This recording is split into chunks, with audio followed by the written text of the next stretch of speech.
Welcome to Trekzone Live, Matt Miller with you. And how exciting is this? Themed live shows every Friday are going to take you into the back catalogue of Trekzone, something linking them together, from DS9 alumni to Stargate alumni, or like today and next week, our live action fan films. Well, it's day 21 of our August campaign. Can you help us, help Guide Dogs Australia? We need you to beam over to bit.ly/TZ Guide Dogs, and Ahsoka and I are going to go for a walk right after this live stream. If is it going to roll?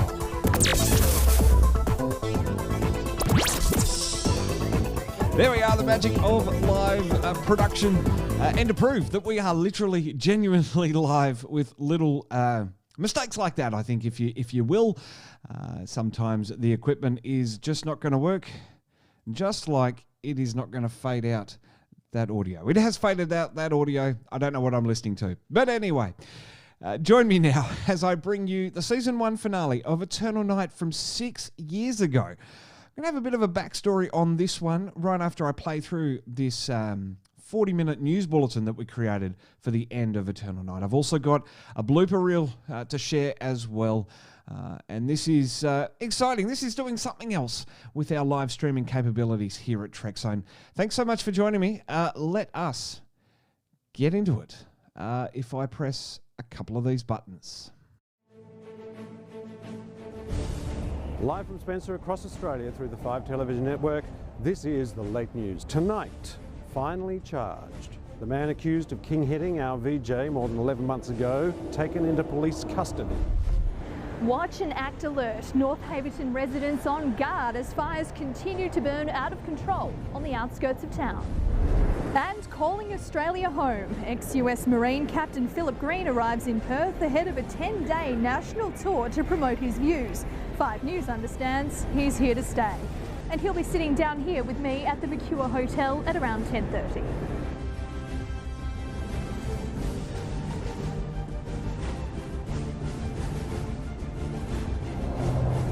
Also tonight in our In Focus segment, we'll be talking with Dr. Mark Remick about the increased solar activity.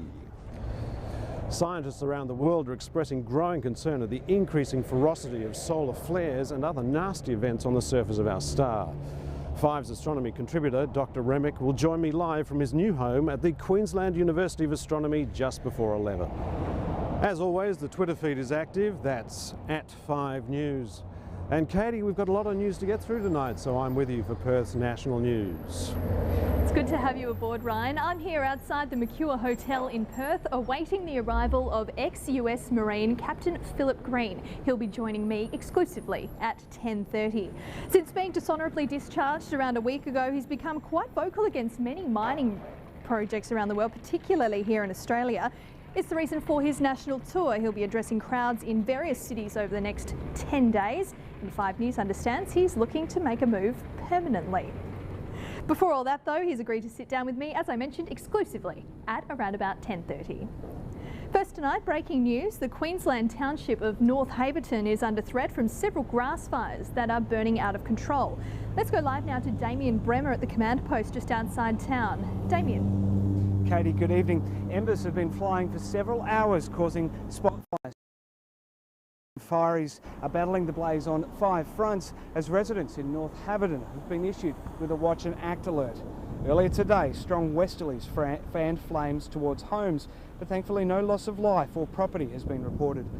As night rolled in, the main highway was closed as the fire gathered strength. 10 News was at the northern front of the blaze and caught these pictures an hour ago. Some residents on the outskirts of town have decided to act and are packing up to get out of the danger zone. Meantime, our crew just captured these dramatic pictures of the southern front of the blaze reigniting. Fire is going to battle that one, obviously, throughout the night. But there is little fireys can do, Ryan, except wait and hope. I'll come back with another update later in the bulletin. Thanks, Damien. Just over 11 months ago, the 5 newsroom was reeling at the report of the death of one of its own. He'd been king-hit 3 days earlier while filming a story on roadworks, not far from here. Kathy Bates was at the Royal Rose Hospital today and she filed this report. Our colleague was punched in the head and was drifting in and out of consciousness around 9 p.m. He was Channel 5's first scholarship student, and he was sent to investigate a tip-off which suggested that there was something more to the roadworks than just resurfacing. Shortly after he arrived, he was set upon by 3 workers and the site foreman. He was king hit and had to wait 20 minutes for an ambulance to arrive. The site crew working that night were arrested, but released 2 hours later and continued to walk free for 11 months, having seemingly never faced police investigation. And in fact, the company they work for, Connecting Roads, continues to receive government contracts. And today, multiple work sites around the country appear to be a cover story for a series of connecting tunnels underneath the major metropolitan centres for Australia. My sources inside the state and federal government have suggested a connection to a mysterious woman named Ellie, noting that meetings with this woman immediately precede the green lighting of construction efforts. My sources have also noted that the federal government is chipping in more money than usual for what would normally be considered normal road expansion. So, as the months roll on, more questions than answers are cropping up. Jason Smith is at police headquarters tonight, and Jace, the site foreman has been rearrested but now finally charged. Yes, good evening, Katie. 2 hours ago, the site foreman, whose name cannot be revealed, was charged with grievous bodily harm causing death and is expected to front an arraignment hearing tomorrow. As Kathy mentioned, when police first arrived on the scene last year, they arrested the site foreman and 2 other men, but released them 2 hours earlier. Over the last 11 months, this case seems to have gone cold to us. However, when I approached police media yesterday seeking more information for our 12-month-on special, which airs in 2 weeks, they refused to make any comment, but did ask me to double check with them before the special goes to air. Superintendent Barry Jarvis fronted our camera last night. Jason, I can only tell you that there is an active police operation right now, and you'll need to check with me before the special airs.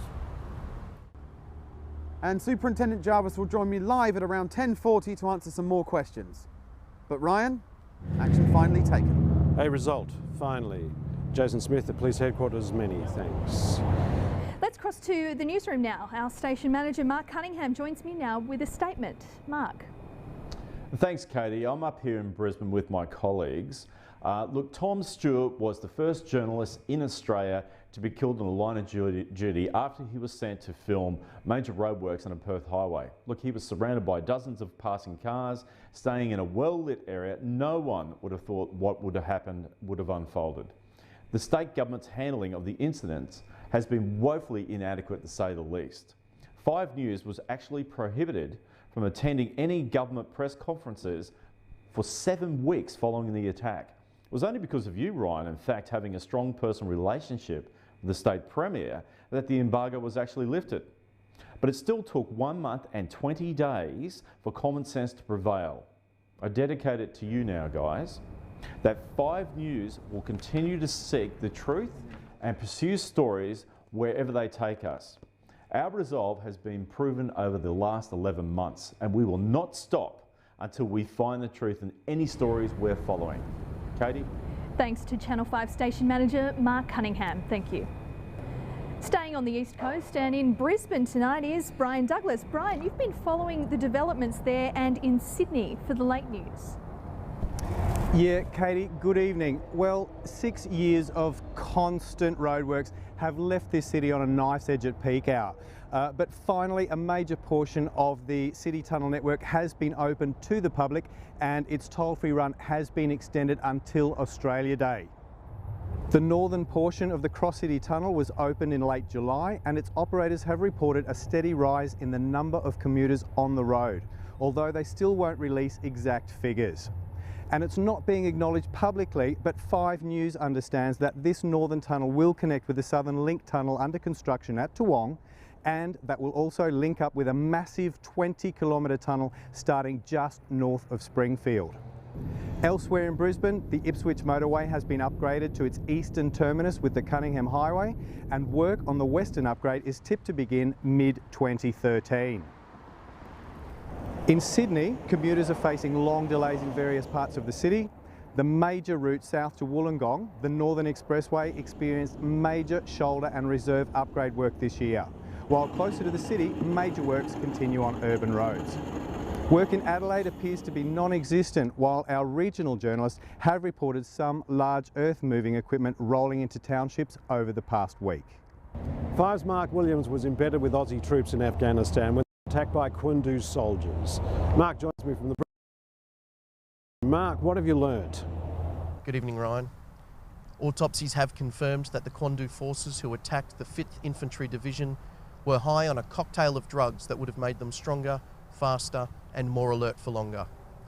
Kundu launched the attack on Allied troops in northern Afghanistan 2 weeks ago, which has now been recorded as the single longest engagement in Australian military history. What sparked the rogue nation to attack is unclear, but 5 News understands that the Pentagon was aware of a possible attack but had very little details. Katie, Kundu isn't the only country experimenting with psychotropic drugs, and interestingly enough, Captain Green has come out in support of these methods, while the UN Security Council has been trying to ban their use. Mark Williams, thank you.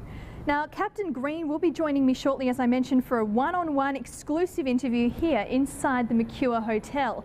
He said no questions are off limits, and believe me, we'll be taking him up on that. He says he'll recount his version of the events surrounding the Kundu incident.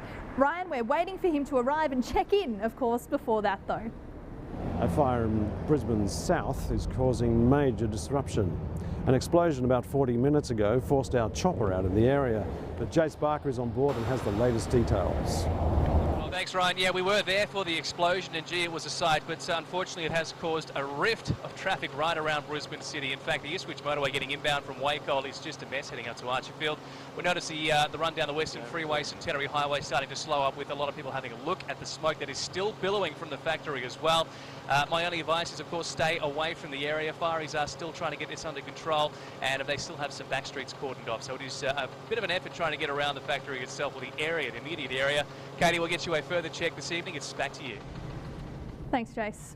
Private security firm A&A Security said to take over the Gold Coast. The details when 5 News returns next. Plus, a successful trial in WA's north has NASA on track for Mars. More details after the break.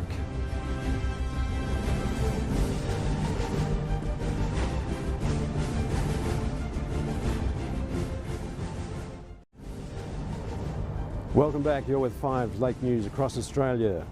American-owned A&A Securities are set to expand their policing operations in Queensland from January the 12th. Joining us live from Bribie Island is Elliot Spencer. Elliot, what is going to happen next? Good evening, Ryan. A&A Security ventured into the police sector 8 months ago with the trial on Bribie Island.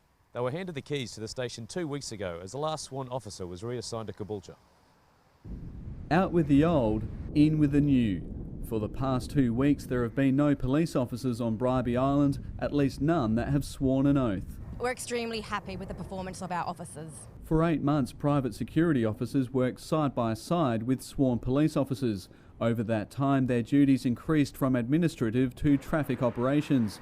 Queensland Police have confirmed that detective work will not be outsourced, and any investigations that need to be carried out will be performed by detectives from Caboolture. There are 8 private officers patrolling the streets in cars similar to these, none of whom we can film, and the locals are feeling safer. It's great to see A&A Security investing in the safety of Bribie Island. While A&A Security work to build a positive reputation here in Australia, their parent company in the US is again facing damaging allegations of misconduct by some of their officers who are providing security for diplomats in Iraq, a claim that the Australian manager is trying to distance herself from. Yes, we agree. We've had some bad apples come through the ranks in the States, but we've learnt from those mistakes, and our operations in Australia are implementing a whole new set of directives. I've read the news stories and I'm a little concerned, but I am confident that the Australian A&A Security will act differently. I guess time will tell. Dan Mason, 5 News. Overseas now, and NASA is set to venture back into space, long anticipated and some say overdue. The American Space Agency has lofty goals not seen since the Apollo program. The Ares missions are aiming to see humans on the dusty red soil of Mars by mid-2014. We're heading back into space. Ignition and liftoff of Ares 1X. The bold announcement came from US President Barack Obama during a dedication ceremony at NASA's Kennedy Space Center today. The president was in town to officially open the new operations wing, which will service the Ares missions to Mars. And with the strategy I'm outlining today, it will. I want people to understand the context of this. This is happening even as we have instituted a freeze on discretionary spending. With the International Space Station complete and the Curiosity rover making massive discoveries, President Obama said it's time to shift focus and set our sights on the red planet. Because exploration will once more inspire wonder in a new generation, sparking passions and launching careers. Curiosity has earmarked several remarkable sites for exploration, but humans won't get the chance just yet. Ares missions 1 through 6 will be unmanned with the aim of checking off the to-do list of actually landing on the surface. If all goes well, Ares 7 will lift off in mid-2015. Sarah McDonald, 5 News. Its concept is straight out of science fiction, but the WA Department of Environment and Conservation seems to have turned terraforming into a science fact, as science editor Bob Munro explains. It's one small step for man, one giant leap for mankind. Ever since Neil Armstrong spoke those immortal words from the surface of the moon in July 1969, mankind has looked to take the next step to Mars. There's just one small problem. Mars doesn't have an atmosphere, so we'd be restricted to compartments and not being able to explore the planet properly. Enter the WA Department of Environment and Conservation's crack team, who believe they found a way to revitalise dead soil and prompt plant growth, which eventually will lead to increased oxygenation and carbon dioxide absorption. Our process kickstarts that cycle, which eventually leads to an atmosphere and hopefully a breathable environment for our astronauts. We've seen it in sci-fi movies and TV shows dozens of times, planting the seeds upon barren worlds, for humans to live on. The ENCO team planted their seeds into the dead soil just outside Wynnum in WA's northeast last year, and results were evident within 6 months. That was the most exciting part. It happened double the speed we thought. The true test will be on Mars, where there's no existing atmosphere, and the germination of the seeds may take a little while longer to happen, and the first task of Ares will be to melt the polar caps, and hopefully we'll have a flow-on effect from there. Whatever happens on Mars, the terraforming process can only improve soil conditions in the desolate areas on Earth, perhaps even turn more soil into quality farming land once more. In a world first, the WA government has allowed a news crew inside a sanctuary district before the walls go up. These modern 2-storey apartment blocks are brand new, having been rezoned from the industrial wasteland that was Thomson Lake. Facilities include commercial space, residential housing, as well as a gymnasium and swimming pool. Australia has borrowed the idea from the United States, and over the last 12 months, construction has been taking place at fever pitch. Our first sanctuary district will be a place for the homeless to try and start a better life. However, real life may be far from this very optimistic promise. Despite a blanket ban on communication, WikiLeaks sources continue to describe the first ever established sanctuary district of San Francisco as being akin to a squalid 20th century third world slum. Ryan, Captain Green has just checked into the Mercure here in Perth. We'll have our exclusive one-on-one interview with him just upstairs straight after the break. Plus, details of a spectacular meteor shower coming to a sky near you next Thursday.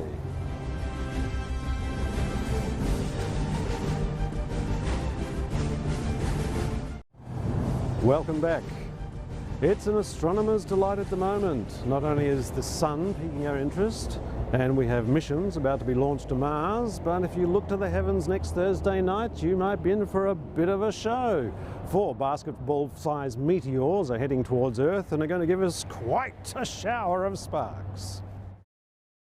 It's billed as a blockbuster, a spectacular light show similar to these in 2009. Shooting stars will reach their peak on Thursday night, and it'll be the first time 4 objects larger than a tennis ball will light up our night sky in almost 40 years. Experts are telling people not to worry if you have cloudy skies. You can always log on to Twitter and follow the countless hashtags as people post their stunning pictures. Twitter will be especially handy if you live in the middle of a city where light pollution will all but rule out any sightings for you. The Earth usually ploughs through a swarm of dusty particles shed by a passing comet every year. The many particles, some no bigger than a grain of sand, collide with our atmosphere at more than 200,000 kilometres an hour. This Thursday, at least, the origin of these rocks is unclear. Some scientists are hoping at least one of the objects will make landfall to give a rare glimpse into the workings of our solar system, and just maybe their origin. Never fear though, seems like this won't be happening. Scott Major, 5 News. We're just waiting for Captain Green to arrive at the Irwin Room at the Mercure Hotel. While we're waiting, let's take a look at the controversial backstory behind this Captain Green. Born Philip Paul Green in 1983 in Newport, a small town on the Montana-Washington state border, he led a quiet childhood and joined the Marine Corps straight out of high school. He rose to the rank of captain quicker than normal, and following a nuclear accident in Quandu 6 months ago, just 6 days ago, Philip Green was dishonourably discharged. The US has remained tight-lipped on the circumstances surrounding Captain Green's dismissal, only confirming that he killed 5 civilians who were suffering from radiation poisoning. But after a lifetime of professional disciplined silence, Philip Green is anything but tight-lipped. His lips are flapping. In the last 6 days, Philip Green has vociferously championed arguments against many major mining projects around the world, taking a special interest in Western Australia's iron ore and Queensland's coal seam gas projects. According to his PR firm, his determination to see those projects terminated is the reason he's decided to move here. And Captain Green has arrived now. Katie. Yes, Ryan, Captain Green is with me. Thank you for your time this evening. Good evening, Katie. Thanks for having me. Captain, what has motivated your move to Australia? Well, Katie, the world is in chaos and it's our duty to restore order. While the Australian government distracts you with its internal fighting, it's hiding the truth about the future of this planet. The truth amounts to nothing less than a question of freedom or death. In proportion to the magnitude of the subject, it ought to be the freedom to know the truth. Why should the government, not just Australia's, but all over the world, withhold the truth from its people?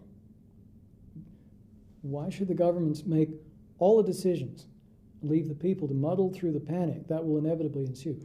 We must demand the truth from those in positions of power, those that we elected there, because we trusted that they would make a difference.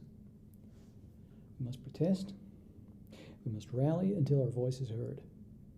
It's only in this way that we can hope to arrive at the truth and make those in government fulfill the great responsibility which we have bestowed upon them. So, Captain, what has changed for you? Katie, since my discharge from the Marine Corps, I have decided that I should not keep back my opinions at such a time, and although I may give offense to those wrapped in copious amounts of cotton wool, I consider my cause to be just, my sentiments to be shared. For if I do not speak up, then I am as guilty as those in government. So we are apt to shut our eyes against a painful truth and listen to the song of the party line until it transforms us into nothing more than mindless automatons. Are we disposed to be of the number of those who see all, but do not act? Captain, we've heard all sorts of stories about your discharge. What's the truth? Well, remember, Katie, that there are 2 sides to every story, and you have not heard me speak about what happened 6 months ago in Quandu.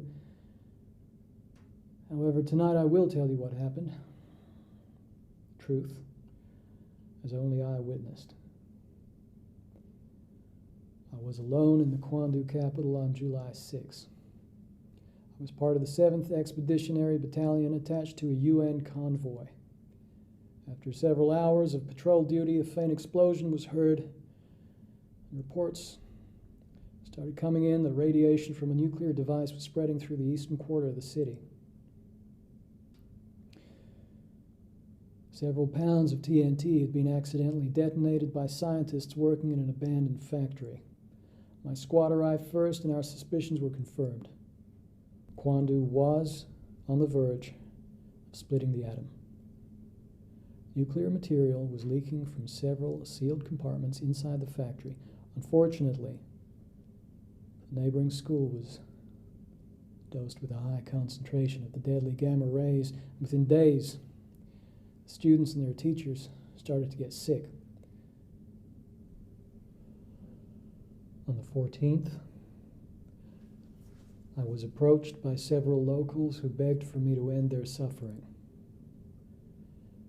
Seeing how horrifically burnt they were and the agony they were suffering, I decided that the humane thing to do was help them die.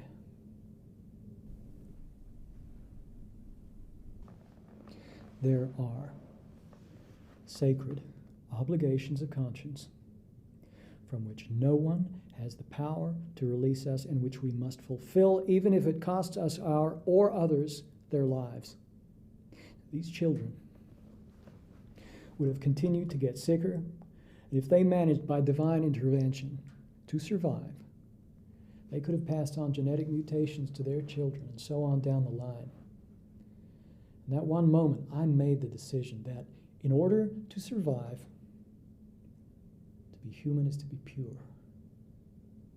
It's ingrained in us as human beings to never kill an innocent person except in exceptional circumstances. Well, Katie, on July 14, I saw an immediate threat to the survival of my family, all our families, and I acted in self-defense. That is the truth of 6 months ago. The reason why the Marine Corps made me a scapegoat for defending my family. Judge me on my actions now that you know the truth. In hindsight, do you regret what you did? For my part, whatever anguish of spirit it may cost, I am willing to know the whole truth, to know the worst and to provide for it. I have but one lamp by which my feet are guided, and that is the lamp of experience. I know of no way of judging of the future but by the past. If we wish to be free, if we mean to preserve those privileges for which we know we deserve, we must stand up for what we believe in. We must defend what we know to be righteous. Through manipulation and control, the governments of the world tell us that we are weak, unable to cope with the truth. When shall we be stronger? Will it be in the next week? In the next decade? Will it be when we are all wasted by the storm of solar radiation that is coming? Or when we are all huddled underground and controlled by the military, hugging delusions of hope in vain, until the government, which swore to protect us, shall have us catalogued and stamped? We are not weak. And if we make a proper use of the means which God has placed in our power, 7 billion people inhabit this earth, powered by resources which we have exploited for far too long. This Western Australian government has signed the death warrant for your Kimberley region, allowing strip mining to begin in the north of this beautiful state and out to sea, hounding the ocean floor for tons of oil and gas. Likewise in the east, the Queensland government has struck the death knell for the Great Barrier Reef with the coal projects and expansive Gladstone Harbour dredging, not to mention the coal seam gas projects across much of the state's great farming land. The next great world battle is not to the strong alone, nor the most technical. It is to the vigilant, the active, the brave.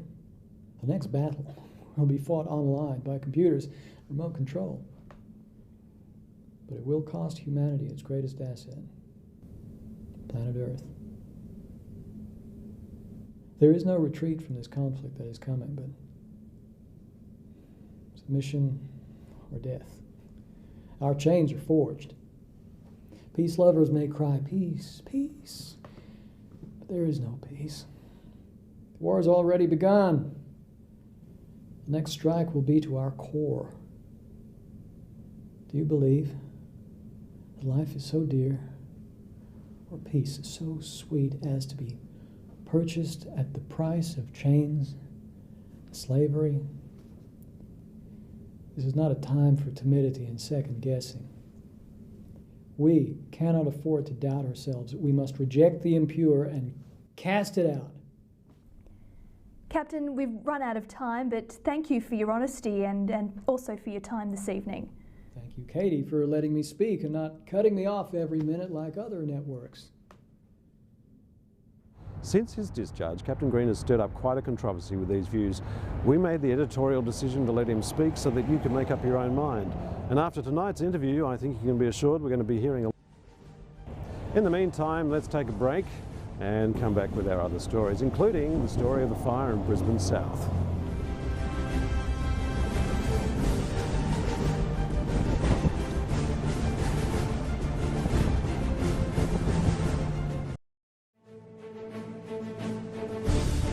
Toxic flames. A factory fire flares out of control in Brisbane South. 5 firefighting units are on the scene and will cross as soon as possible. Watch and act alert. North Haverton residents on guard as fires continue to burn out of control on the outskirts of town.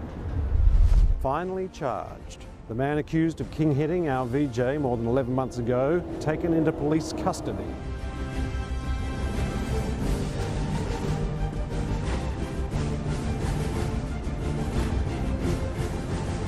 Welcome back. You're with 5 News. Let's go back to Damien Bremer live at the police checkpoint just outside North Haverton. Damo, you can't get any closer?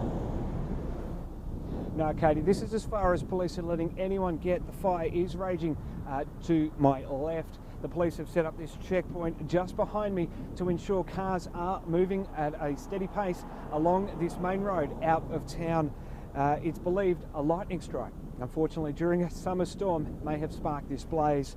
In this brief statement a short time ago, QFS have admitted the 5 fire fronts in the southeast have put a strain on resources, not to mention that toxic fire in the city. But relief has come in the form of fixed-wing water bombing aircraft and helitax, dumping huge amounts of water from the bulging Ivanhoe Dam. In a sign of how serious this particular front is, all residents in North Haverton have been issued with a watch and act alert, advising them to pack the car and be prepared to leave should the word be given. Some residents have already left, but others are adamant they'll defend their homes. Ryan, I'll have more with the Wake Up Australia crew in about 6 hours' time, but for now, it's back to you in Perth. Thanks, Damo. Still in the air for us is Jace Barker. Jace, have you had a chance to look at that Brisbane fire yet? The situation keeps getting worse here, Ryan. Unfortunately, massive amounts of delays to the traffic around the entire factory fire as well. Fire is still working hard here. Of course, there are some back streets still closed up as well. Up here with us, some aircraft are reporting serious visibility issues as they approach the Archerfield runway. 5 News understands that a student flight in an Aero Club X E12 has suffered engine problems and reporting zero visibility while landing. Thankfully, though, the pilot was training on an instrument-only approach and landed safely. But Archerfield is expected to be closed by air traffic control in the next 10 minutes. Ryan, that's the situation at hand for the minute. It's now back to you. We'll pick it up again tomorrow. Thanks, Jace Barker, for staying up in the air for us. As we mentioned at the top of the bulletin, it's now been 12 months since our video journalist, Tom Stewart, was attacked and left for dead at a roadworks site on the Williams Highway near Perth. Jason Smith is still at police headquarters and is now joined by Superintendent Barry Jarvis. Thanks, Katie. Now, Superintendent, I'd like to thank you for your time this evening. Now, I'd like to start, if I may, by asking why it took 45 minutes to reach the incident that night. Well, based on the information the Operations Centre received, it was more imperative for officers to secure as much evidence as possible. Tom was, for all intents and purposes, a moving crime scene, and with details initially sketchy, police were uncertain as to where Tom was being taken. One unit was dispatched to track him down and another to the roadworks site. Oh, and Jason, I've been unable to confirm the 45-minute delay that you keep mentioning within any of our logs. Also at the hospital, 2 officers gathered a good amount of evidence from Tom. They were also able to take photos of the injuries he sustained before triage staff attended to him. Plus, the incident was still fresh in his mind and a statement was recorded. Now, we provided the detectives with our camera tape, which was thankfully recovered. Now, they showed the attack and who did it. But as far as I can tell, it's not recorded on any incident log. Well, that is to be determined. While we're extremely appreciative of Channel 5's cooperation in this investigation, the camera tape was damaged, but it does provide some important elements that have required some attention to detail. I cannot provide any more information than that, given that this is still an open investigation that is heading to court. Now, another crew was overnight attacked in Melbourne. Now, I understand this is outside of your jurisdiction, but do you have any concerns regarding the pattern that's seemingly developing? Well, I'm not in a position of the full facts of what happened in Melbourne, and normally it would be highly inappropriate for me to comment about a situation in another jurisdiction. But I can say that I'm concerned about the increasing levels of violence involving this contractor. But at the same time, the media have no more or less rights than any other citizen. They have no special protection, so they should always be aware and vigilant about their own personal safety and security when covering any type of news. Okay, moving on. Now, private security forces, are they going to come to Perth? Well, that really is a question that should be answered by the state government, not myself. Suffice to say, you know, I've taken a strong stance against the introduction of private security forces. Policing is a complex and highly accountable profession, and rightly so. Police swear an oath to uphold the law. They have the powers to arrest, to detain people, and at times use force when necessary to protect the community, so that they don't become victims of violent crime. There is no place for privately owned security forces in a democratic society. I mean, who would they be accountable to? And how would all their actions be audited and explained to the public? Now, the Queensland Police have kept all that information under tight wraps. Your state and federal police already have stringent and complex public accountability systems in place. Now, what do you think of ANA Security's push into the Gold Coast? I really cannot comment on the situation in another jurisdiction. Okay, all right, moving on. And finally, sanctuary districts. You have any thoughts? Well, we should learn from the overseas experience with them. They are not really fulfilling any of the promises, and as a result, they are reduced to nothing more than ghettos, similar to the horrific camps in Europe during World War II. Cesspools of sick, starving people who had no prospects for gainful employment and so turned to crime. We really don't want to go down that route, do we? And I hope we don't repeat the mistakes of history. As always, Superintendent, thank you for being open and honest with me, always willing to take my emails. Not a problem, Jason. Thank you for your time this evening. Ryan? Jason Smith with Superintendent Barry Jarvis from the Perth Central Major Case Squad. We go in focus on our sun. That's next on 5 News. Yeah, Katie, it's been an interesting year for stellar observations and large solar flares and more violent storm activity than ever previously recorded. More details after the break.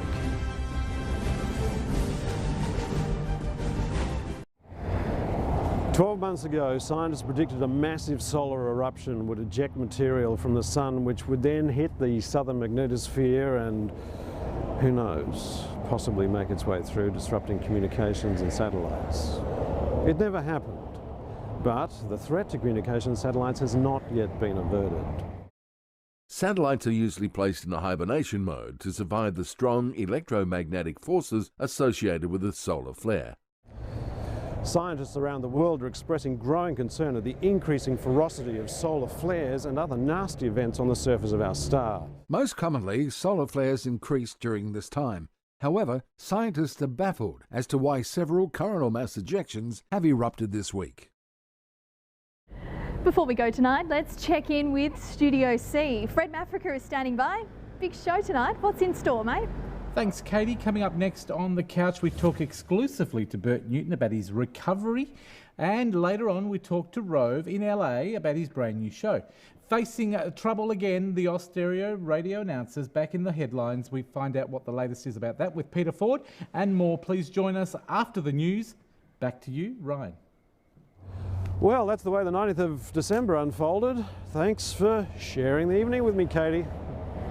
A pleasure, Ryan. Thanks for your company in this special edition of the Late News. And we'll leave you with these pretty pictures of the state's northwest and of the solar flares. I'll see you tomorrow evening for the National News at 8. And I'll be back with the late news tomorrow. For now, good night.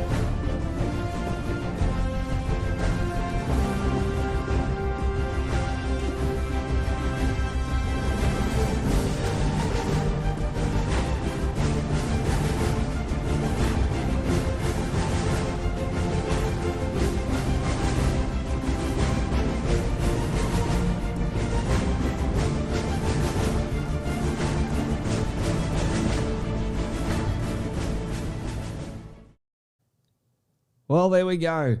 Eternal Night's first season finale.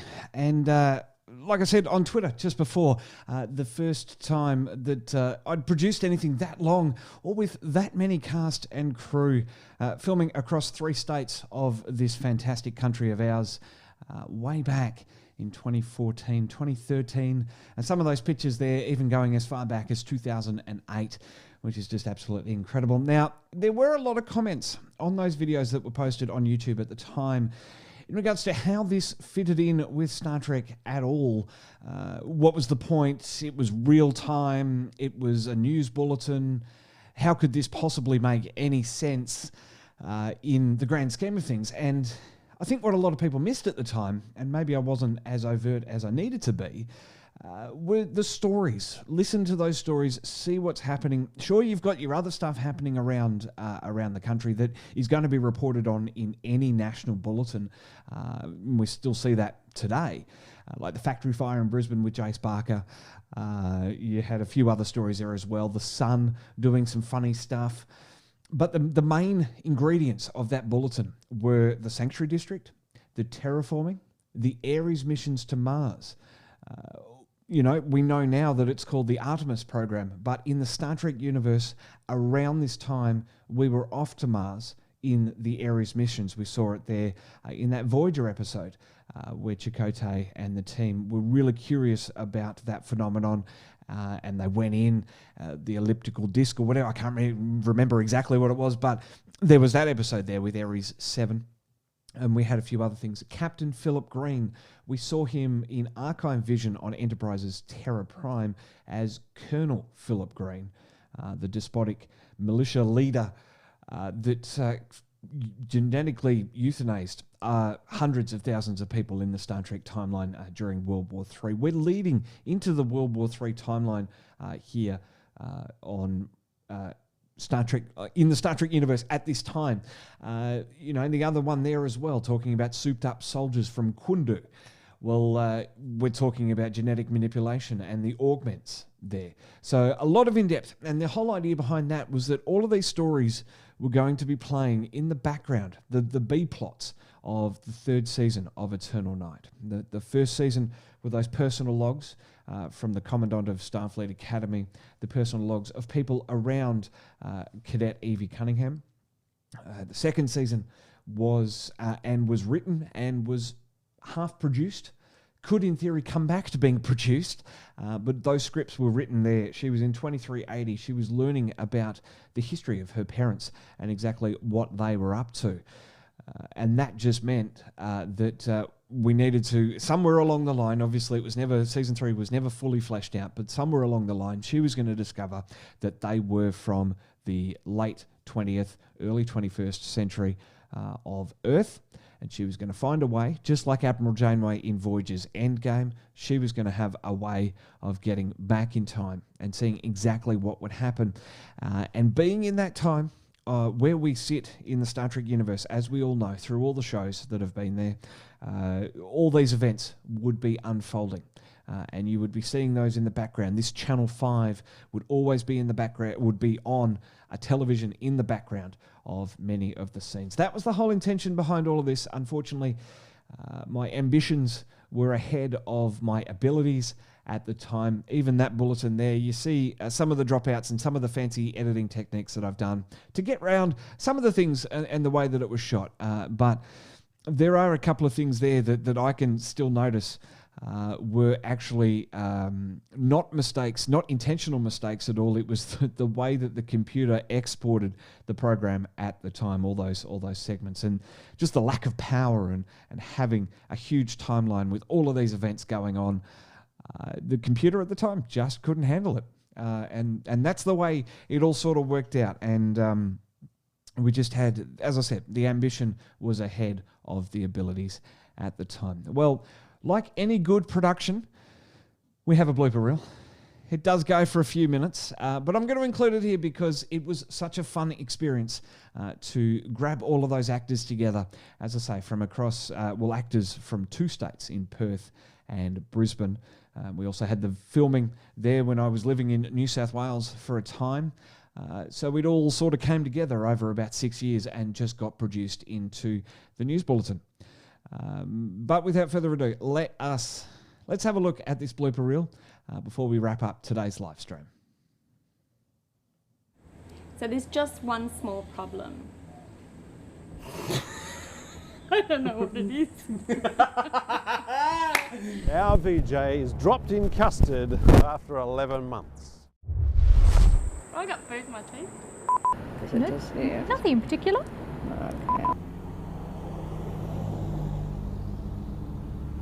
Oh no, I'm in shock. There's a fire, a little bit. Fire. Oh my god, fire. I'm confident that the Australian ANA sucks. Next one? I haven't practiced the next one. No, yes, Caboolture detectives will perform it. Alright, Dad, I'm recording. Oh, look at So that doesn't make sense. Okay. Why Sure. would you say 2 words in there? Yeah, I'm not the director. Bloody blind producers, I tell you. What? I'm recording. Oh, are you? Yes. Oh, better shoot then, okay. What is your opinion of that?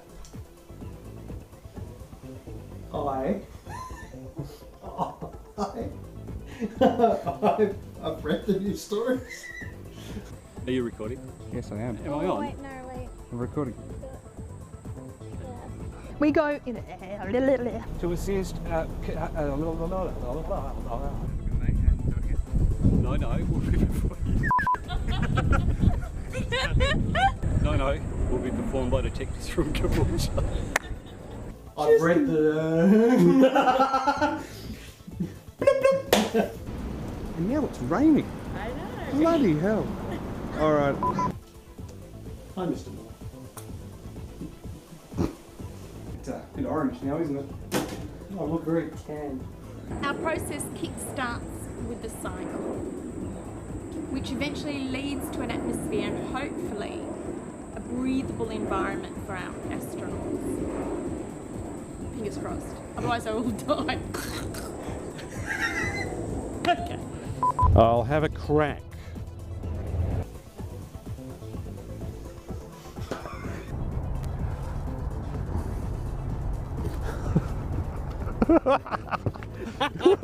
Keeper. Done. Next thing. No, but I'm pretty sure this is going to end up in the blizzard. This is part of... Well, that's what you said you wanted. Yes, that's... Thanks, Brian Douglas in Melbourne. I've read the news stories and I'm a little concerned. You're a little concerned. You're not very concerned. Thanks, Brian Douglas in Brilliant. Thanks, Brian Douglas in Brisbane. Mark is in the Brisbane newsroom now. Mark, what have you learned? So Tim. Yes.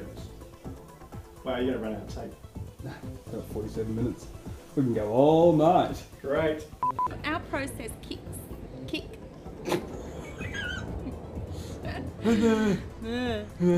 Our process kick-starts with that cycle, which eventually, yeah,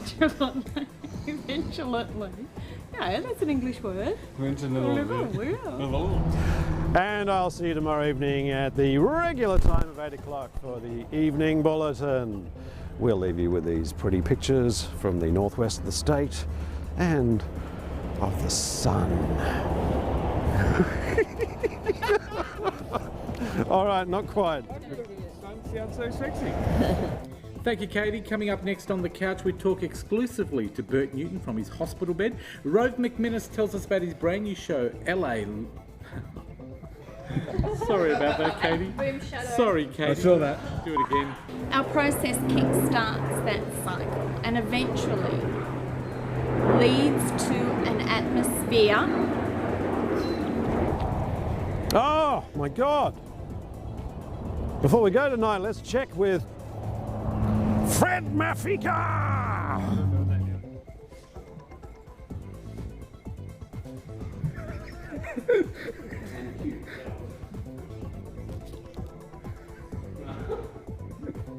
Are you on? I can tell you, this world is so barren. Stop moving. Okay, that was. Well, it's moving. This way, no, it goes that way. Plus, details of a spectacular meteor shower coming to you next Thursday.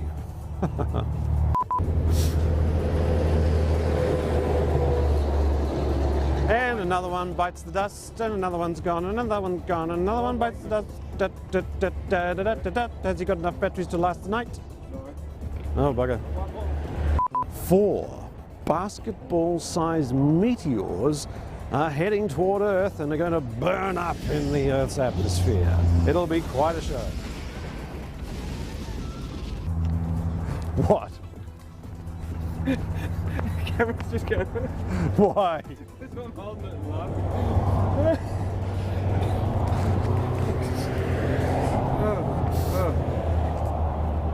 Do it again. Yeah, right. In 4 from now. Well, of course, as you can imagine, still very, very messy all around the side of where the fire has happened. It happened about 3 o'clock this afternoon. It's been burning since, and now being around 8:30, that's 4.5 hours. So 4.5 hours? 3.5 hours, 4.5, 5.5, whatever. I like it. I'll take it. Just want to reach into your pocket. Okay. Normally we have to have a few dates. Yeah, no worries. Okay, right. Are you okay? Yeah. All right. Home stretch. Away. But Luke, we'll get you a further check very shortly. It's now back to you. What'd I say? Luke. Yeah. These modern 2-story apartment blocks are brand new, having been rezoned from the industrial wasteland that was Thompson's Lake. Bye. That's it. Cool, wrap. As they say in the classics. Frankly, my dear, I don't give a damn.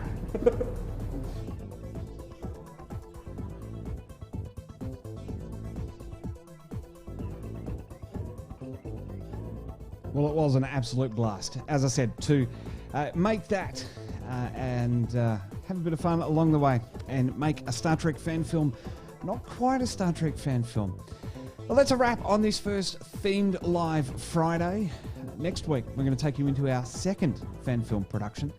Believe it or not, a little smaller in production size, but bigger in scope. Some confusion over that one as well. So we're going to bring that to you next week. We'll have a story about that one.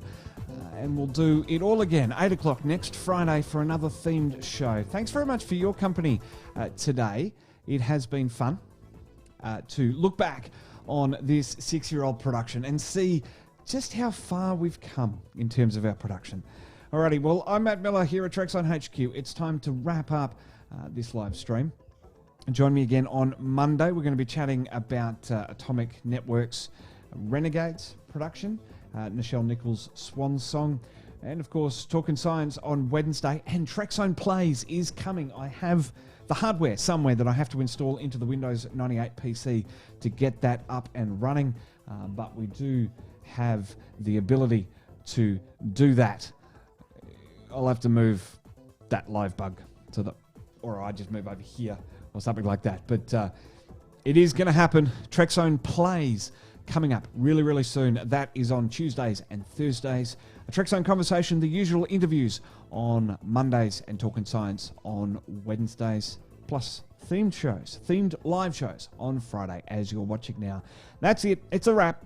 Thanks very much for your company. We'll catch you next week for another edition of Trekzone Live and all the other podcasts that we do here at Australia's first Star Trek fan site. More than Trek, it's Trekzone.